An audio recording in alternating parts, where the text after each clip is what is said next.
Selamat pagi menjelang siang semuanya. Pagi. Apa kabar? Baik. Sehat semuanya? Ya. Baik, jadi untuk mengawali kegiatan hari ini, karena kita adalah makhluk yang beragama dan bersurat, mari kita berdoa menurut agama dan keyakinan kita. Bapak minta tolong ketua kelas yang memimpin ini. Keyakinan, silakan. Sebelum memulai kegiatan pada hari ini, marilah kita berdoa menurut agama masing-masing. Izinkan saya memimpin doa agama Buddha. Arahang sama sambuddho bhagawa yudang bhagawantang abiwa demi swakato bhagawata namo samang namasami supatipato bhagavato sawakasangko sanghang namami abesaka bawantu kitata semoga semua makhluk hidup berbahagia. Lalu doa selesai. Oke, terima kasih ketua kelas ya. Jadi kita sudah membuka pertemuan kita pada pagi menjelang siang hari ini. Kita cek kehadiran dulu nih. Jadi nanti yang namanya dipanggil langsung acungkan tangan ya. Aldi, Aprilia, kemana dia? Izin. Ada surat? Sakit, Alfa atau keluar kota? Di grup? Bagaimana grupnya? Apakah dia sakit? Pakai cai-cai. Charlene, Eko, Evander, Fernando, Ferry, Sufina. Mana? Oh, Sufina, Ling, Ian, Selvia, Sandy, apa ya?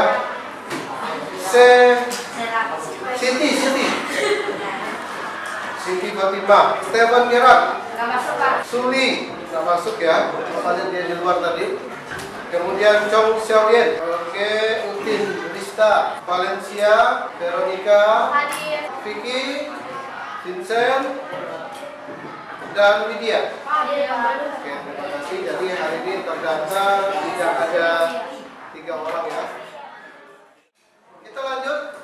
Sebagai gambaran hari ini, kita akan membahas, berdiskusi bersama-sama tentang teks laporan hasil observasi. Hari ini adalah mata pelajaran bahasa Indonesia. Ya. Untuk mengawali pembicaraan kita mengenai hasil observasi, di sini siapa yang tidak pernah mengalami peristiwa? Angkat tangan. Yang tidak pernah mengalami peristiwa. Tidak ada ya? Siapa yang pernah mengalami peristiwa? 1, 2, 3, 4. Oke. Siapa yang tidak tahu apa itu peristiwa? Oke, baik. Bapak jelaskan sebentar dulu ya. Peristiwa itu adalah kejadian yang terjadi di sekitar kita. Jadi tadi Bapak tanya siapa tidak pernah mengalami peristiwa, tidak ada yang kata-kata. Begitu Bapak tanya siapa yang mengalami peristiwa, 4 orang dari 20-an siswa. Nah, berarti kalau Bapak lihat masih bingung apa itu peristiwa. Peristiwa ada di sekitar kita, tidak usah jauh-jauh ya. Di sekolah ini ada peristiwa apa? Kegiatan belajar. Ya, ada kegiatan belajar mengajar. Apalagi peristiwa di sekitar sekolah. Peristiwa guru-guru rapat dan sebagainya. Oke? Nah, peristiwa itu agar tidak hanya lewat, alangkah baiknya peristiwa itu harus kita laporkan. Nah, disitulah inti dari pelajaran kita pada hari ini, bagaimana melaporkan suatu peristiwa. Kalian ada dengar peristiwa yang terjadi di Sungai Pinyuk baru-baru ini? Peristiwa apa itu? Salah. Kebakaran, betul. Apa penyebabnya? Penyebabnya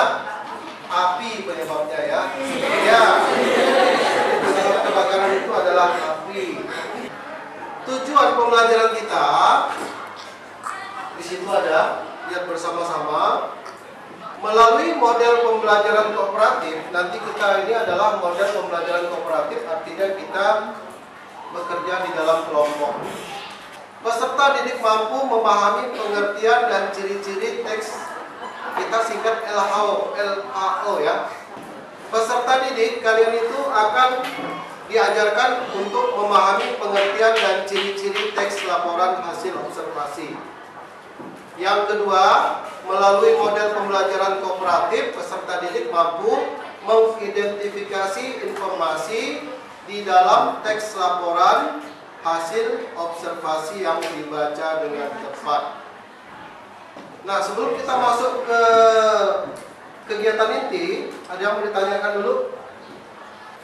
Francisca, coba. Bapak tanya Francisca ya. Francisca, kamu tahu ada berapa macam teks? Ayo, lebar ke cowok ini, cowok. Ferry. Ferry. Coba sebutkan macam teks. Kamu mampu berapa? Sebut berapa? Sebut teks mampu berapa? Bapak pancing satu, ada teks deskripsi. Nah, itu udah bapak sumbang tuh. Hah? Ya. Teks berita. Satu. Teks prosedur 2. Kalau yang teks bercerita itu teks apa ya? Lupa Bapak. Ya? Apa ya yang bercerita itu ya? Ya? Teks nah apa ya? Ya? Iya, kurang tepat ya. Yang kedua adalah Narasi ya, Pak. narasi. Ya betul. Ini tangan dulu Bapak semua ya. Jadi, kita semenjak kurikulum 13 sampai sekarang kurikulum merdeka, bahasa Indonesia itu pelajarannya semua berbasis teks. Teks, ya. Jadi, makanya kita itu selalu ditunjuk, bahasa Indonesia itu selalu jadi garda terdepan untuk literasi. Karena apa? Literasi itu semuanya berasal dari teks. Nah, kalian udah Bapak bagi kelompok berjumlah 6 ya. Berdasarkan kelompok tadi, di situ sudah ada masing-masing kalian ingat, ada kelompok topik, ada kelompok teks LHO, ya, kemudian ada kelompok tabel informasi, tanda baca, kelompok gagasan utama. Observasi, kan kita ini kan belajar tentang teks laporan observasi. Ada yang tahu apa arti observasi? Angkat tangan. Observasi pengamatan secara ya langsung. Jadi bukan kata orang, bukan kata teman saya, bukan kata Pak Guru, ya, tetapi kita lihat secara langsung, itulah yang disebut dengan observasi. Nah, ini ada menurut para ahli ini ada Sugiono ya. Menurutnya, observasi merupakan metode pengumpulan data yang digunakan untuk menghimpun data penelitian lewat pengamatan dan penginderaan. Misalnya kalian ada nenek-nenek disenggol sepeda di depan gang. Pagi-pagi waktu kalian pergi ke sekolah, kan? Data apa yang kalian kumpulkan? Pertama, cari tahu nama nenek itu. Yang kedua, tempat tinggal nenek itu. Yang ketiga, siapa keluarga nenek itu. 4, berapa umur nenek itu. Jadi begitu ditanya kita tahu semua. Nah, ini ciri-ciri teks LHO adalah yang pertama adalah universal, semua bisa kita laporkan. Yang kedua, objek tunggal. Tunggal juga bisa kita laporkan. 3, fakta. Lawan dari fakta apa? Mitos. Atau sekarang yang lagi ngetren itu hoax ya. Hoax. Yang keempat, tidak berdasarkan prasangka. Jadi tujuan kita di sini tidak sampai kepada membuat teks ya. Kalian hanya diarahkan agar paham dan mengerti apa itu teks LHO. Kayaknya sudah mulai agak-agak panasin dulu nih. Setuju kan konsentrasi? Setuju? Setuju. Ayo, berdiri dulu, berdiri. Jadi nanti Bapak akan berkeliling. Ini namanya main door ya. Nanti coba Bang Calvin tembak Bapak door. Dor. Bapak balas door. Bapak tembak door, kalian balas door ya. Sekarang Calvin mau Bapak bom. Bom. Ya, oke, paham? Nah, yang ketiga, door. Dor. Nggak kena, ya. Oke, jangan salah ya. Door. Oke. Bom. Door.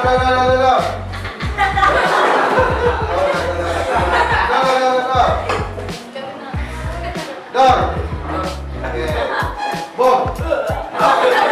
Ini refleksnya nih. Door. Oke. Kawan dulu. Oke, itu silakan duduk ya, silakan duduk. Kita bisa melihat konsentrasi tangan kita. Yang mana masih konsentrasi, yang mana pikirannya sudah kemana-mana. Ke rumah, mama pasang apa? Di rumah cucian udah menunggu, cucian pulang ke rumah. Oke, jadi di depan kalian di meja kalian itu sudah ada Bapak siapkan buku paket. Nanti dikembalikan. Kita akan masuk ke LKPD Rumah Kerja halaman 5.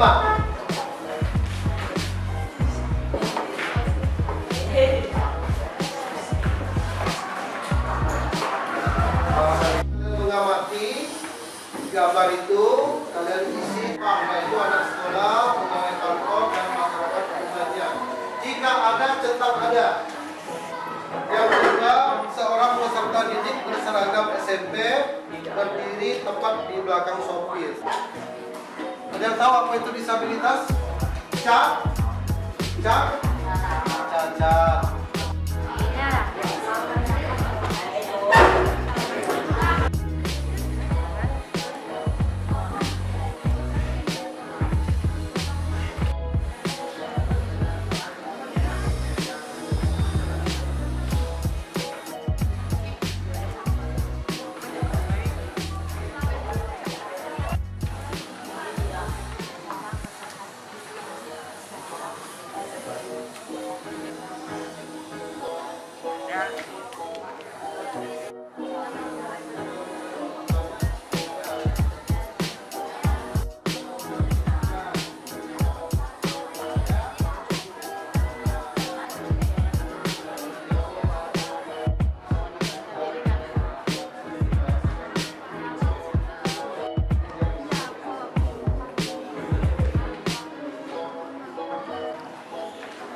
mikrofon. Ya, udah siap ya? Kita nomor 1 dulu nih. Nomor 1 pasti udah semua. Siapa yang dapat nih?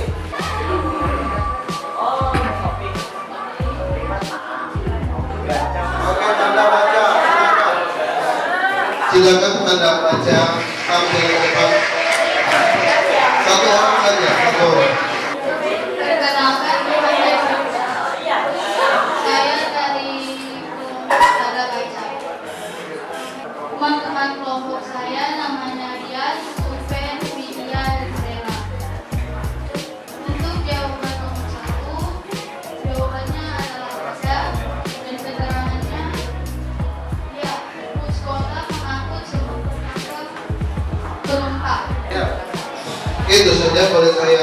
kasih pertanyaan tambahan. Siapa namanya?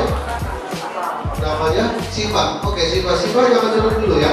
Saya mau tanya nih, katanya tadi kan ada, tapi tidak semuanya di dalam gambar ya. Ya, tidak ada larangan siapapun. Bahkan pengemis pun boleh naik. Oke, terima kasih untuk Siva. Tepuk tangan untuk Siva. Dan 3 kali Anda baca. Topik lagi konteks LHU. Silakan. Perkenalkan, nama saya Veronica Andreni dan saya dari kelompok Teks LHO. Member-member kelompok saya tuh namanya ada Francesca, Neva Brunako, dan Evander. Nah, saya yaitu ada seorang ibu yang mengaku anak balita. Seorang ibu mengaku anak balita ini biasanya mendapatkan tempat duduk, mendapatkan bangku prioritas. Lalu yang nomor 4, seorang laki-laki penyandang disabilitas mendapat tempat duduk. Ada atau tidak? Ada. Menurut Veronica ini dia penyandang disabilitas apa? Cacat apa? Bisu kan, tuli kan, buta? Oh, itu bisa jadi dia tuh cacat karena tidak memiliki kaki atau bagaimana. Lalu yang nomor 5, penumpang prioritas tidak didahulukan untuk mendapat tempat duduk di dalam transportasi umum. Itu tidak ada ya, karena ini adalah kendaraan umum. Pastinya semua penumpang itu akan mendapatkan tempat duduk. Atau enggak kalau misalnya ada yang udah penuh, itu bisa berdiri dengan pegangan, biasanya di bis. Kenapa? Oke, terima kasih ya. Tepuk tangan karena keberaniannya. Silakan. Nah, kita lihat yang pertama, bus kota mengangkut beragam penumpang, yaitu anak sekolah, pegawai kantor, dan masyarakat umum lainnya. Artinya bus itu umum. Yang kedua, seorang peserta didik berseragam SMP berdiri tepat di belakang sopir.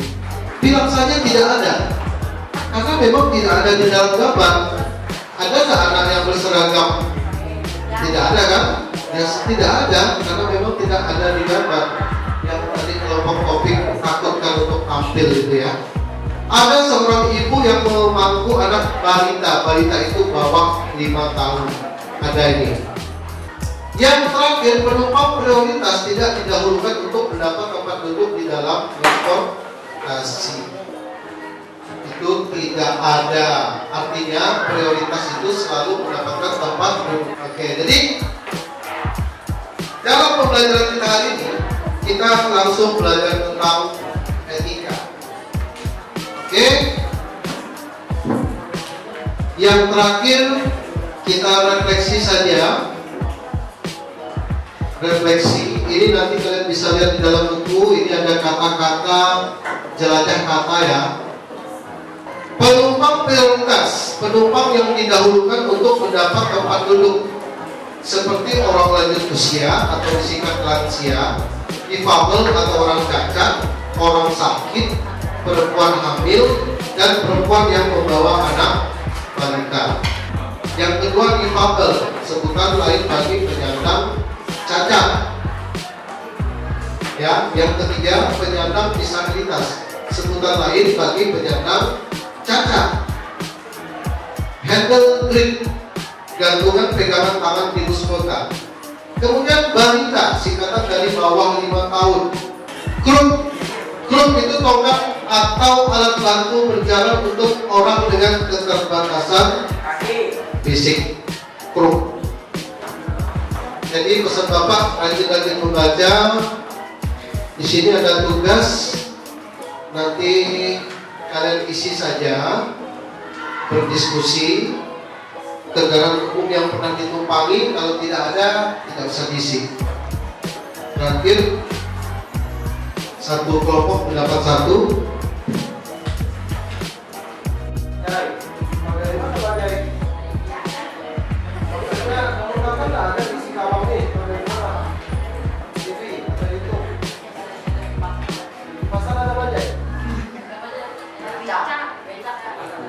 Siap. Saya apa? Ojek udah tadi ya. Kapal, laut. Pesawat udah. Delman, ya itu dijawab. Delman yang menariknya siapa? Kambing. Oke. Jadi ini nanti tidak usah dikumpulkan, ya. Kita akan membahasnya pada kesempatan yang lain, ya, untuk merefleksikan pengetahuan kalian tentang kendaraan umum. Demikian pertemuan kita pada hari ini. Kalau misalnya ada kata-kata yang kurang berkenan, Bapak mohon maaf. Untuk sesi tanya jawab dan diskusi, Bapak selalu membuka waktu 24 jam. 24 jam, boleh langsung ketemu Bapak, boleh via media sosial, WhatsApp dan sebagainya. Oke, selamat siang, salam sejahtera untuk kita semua. Semoga kita selalu diberkahi dunia akhirat. Tepuk tangan untuk kita semua.